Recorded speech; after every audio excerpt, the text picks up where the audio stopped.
إنا نحن نزلنا الذكر وإنا له لحافظون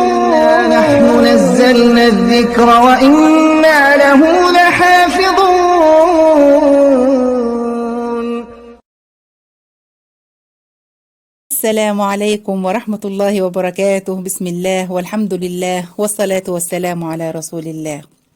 أخت من الأخوات ربنا يبارك في عمرها بعتت لي تعليق، قالت لي فيه أنا نفسي أشوف النبي صلى الله عليه وسلم، تقدري تقولي لي أو تعرفيني طريقة أشوف بها رسول الله صلى الله عليه وسلم؟ طبعا يا أختي جزاك الله خيرا إنك يعني متعشمة فيا وقصدتيني في حاجة زي كده. أنا أقل من كده بكتير، أنا لحد النهاردة لسه ربنا سبحانه وتعالى ما أكرمنيش برؤية الحبيب المصطفى صلى الله عليه وسلم، ولكن أنا بشكرك لأني استفدت منك فعلا. لما سألتيني السؤال ده أنا من الساعة 4 الفجر وأنا قاعدة بدور وببحث عن كل الطرق اللي ممكن توصلنا لرؤية الحبيب المصطفى صلى الله عليه وسلم، فعشان كده بشكرك لأنك كنت سبب في خير ليا. عرفت 3 حاجات إن شاء الله هداوم عليهم باستمرار لحد ما أصل لرؤية الرسول المصطفى صلى الله عليه وسلم، والحاجات دي هقولهم لكم النهاردة. 3 حاجات آخرهم والحاجة التالتة هي ذكر دعاء بسيط وسهل جدا، لو داومنا على إننا نقوله قبل ما ننام إن شاء الله هنشوف النبي صلى الله عليه وسلم. بس طالبة منكم طلب صغير قبل ما أقول لكم ال3 حاجات. أول حاجة اللي شاف النبي منكم يكتب لي في التعليقات. تاني حاجة طلبها منكم اعملوا اللي هقول لكم عليه، واللي يشوف النبي صلى الله عليه وسلم يعرفني ويكتب لي في التعليقات. تالت حاجة عايزاكم تعملوا لايك للفيديو من أول ساعة تشوف الفيديو، لأن أول ما بتعملوا لايك الفيديو بيرتفع وبيوصل لناس كتير إن شاء الله، والدل على الخير كفاعله. يمكن ربنا سبحانه وتعالى يجعلني وإياكم سبب في إن الناس تشوف الحبيب المصطفى صلى الله عليه وسلم، ويكون لنا الأجر والثواب إن شاء الله. صلوا على الحبيب النبي صلى الله عليه وسلم وأكثروا من الصلاة عليه. أنا مش بس بطلب منكم تصلوا على النبي، لا، ده الصلاة على النبي هي أول سبب من أسباب رؤية رسول الله صلى الله عليه وسلم. ومش صلاة على النبي عادي، ده كثرة ذكره وكثرة الصلاة عليه، كده كده كسبانين دنيا وآخرة.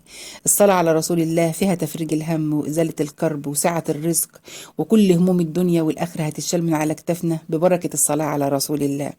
ويكفينا أن من صلى على رسول الله صلاة صلى الله عليه بها 10. وروى البخاري ومسلم من حديث أنس بن مالك أن رجلا أتى النبي صلى الله عليه وسلم فقال له: يا رسول الله متى الساعة؟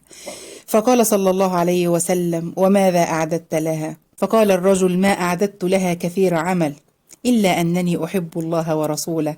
فقال صلى الله عليه وسلم: المرء مع من أحب. يقول أنس: فوالله ما فرحنا بشيء كفرحنا بقوله صلى الله عليه وسلم: المرء مع من أحب. ربنا يرزقني وإياكم حب النبي وكثرة الصلاة على رسول الله. هقول لكم قصة هنا ظريفة جدا. واحد من الطلاب راح للشيخ بتاعه وسأله نفس السؤال اللي الأخت سألته لي. قال له: يا شيخ أنا نفسي أشوف النبي في المنام، علمني طريقة تخليني أشوف النبي في المنام.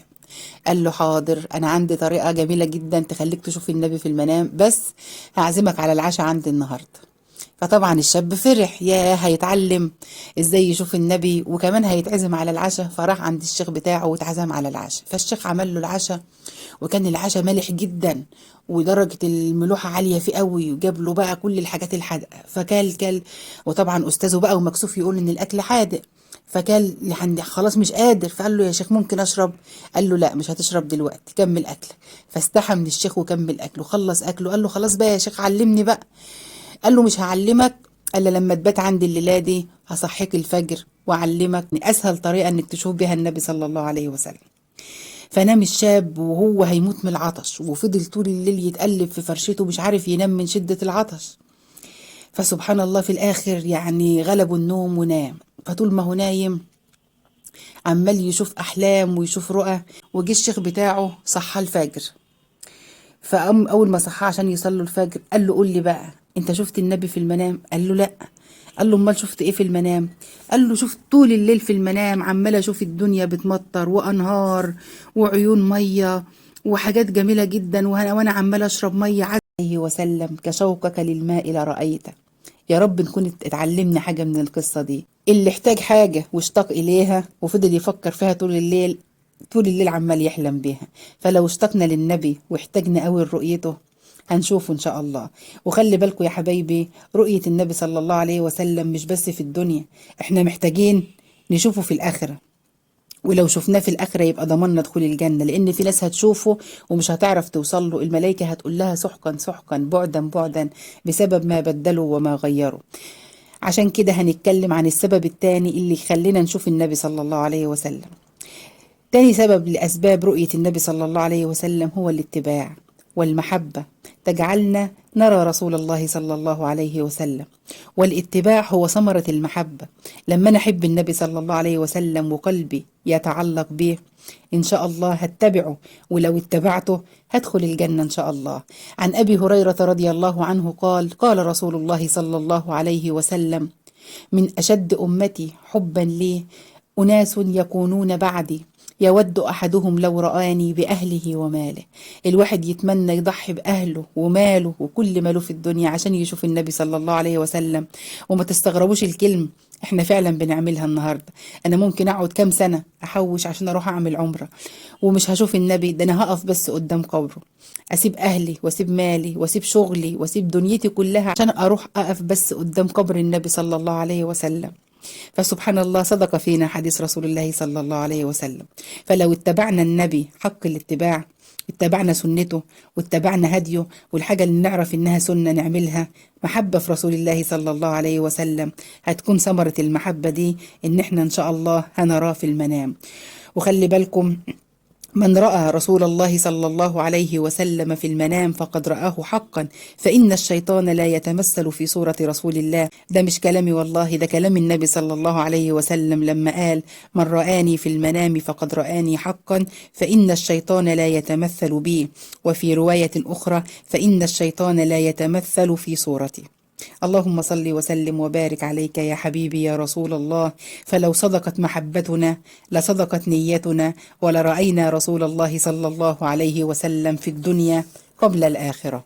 آخر حاجة هقولها لكم بيها نشوف النبي صلى الله عليه وسلم، دعاء سهل جدا جدا جدا، لو داومنا عليه كل ليلة قبل ما ننام إن شاء الله هنشوف النبي صلى الله عليه وسلم. بس على شرط نتوضى وننام طاهرين وننام على شقنا الأيمن ونقول الدعاء ده. قولوا ورايا: اللهم صل على محمد كما هو أهله، اللهم صل على محمد كما تحب وترضى، اللهم أبلغ رسول الله مني السلام، وارزقني رؤيته يقظة ومنام. تمام؟ سهل خالص، سهل خالص. اللهم صل على محمد كما هو أهله، اللهم صل على محمد كما تحب وترضى، اللهم أبلغ رسول الله مني السلام، وارزقني رؤيته يقظة ومنام.